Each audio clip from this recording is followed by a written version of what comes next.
I first started my locks back in 2018. I loved them, but over time they grew heavy, figuratively and physically. I originally got my locks after losing my dad. I was mourning, and honestly, I wasn't taking care of my hair. I didn't have the energy, didn't have the focus, and I didn't feel like myself. Locks became my escape from reality. They gave me something to hold on to, a new identity, a quiet confidence that hid beneath all of the grief and loss. They let me show up in a world without having to think about my hair.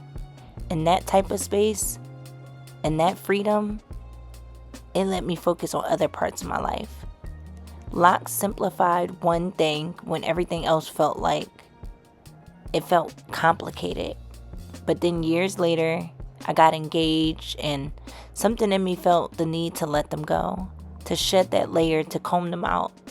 It was my way of ridding myself of that grief journey. Even though, let's be honest, grief doesn't just disappear. It softens, but it always stays with you. Still, the heaviness in my locks felt like something I was ready to release. So I tried to do the whole loose natural hair journey again.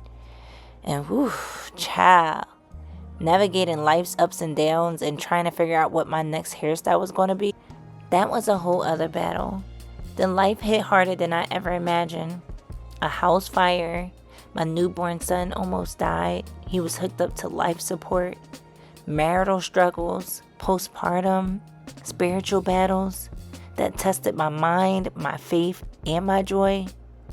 Slowly, the confidence that my locks helped build, it started fading. I didn't want my hair to become a burden, but ultimately that's what it turned into. I tried style after style, wigs, braids, silk presses, my curly afro. I spent so much money pouring into my hair, trying to pour into me, just to feel good for a moment, only to be back at square one asking, what do I do with my hair now? All while still trying to show up as a mom, as a wife, and as a woman.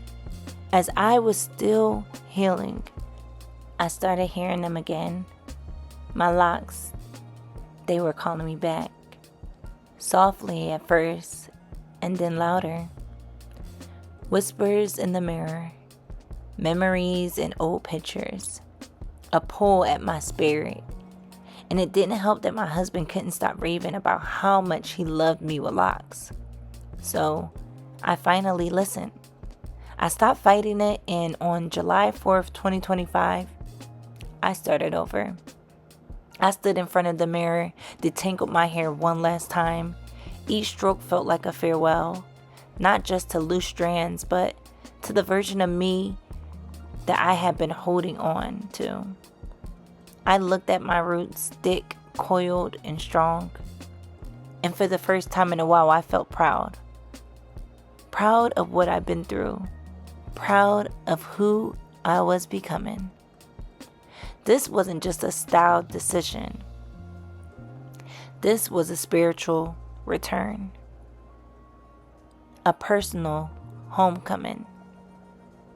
This time, it wasn't out of grief. It wasn't to mask pain. It was to honor everything I've survived. To reclaim my peace. To wear my resilience. Loud and beautifully bounded together. Not from scratch, but from experience.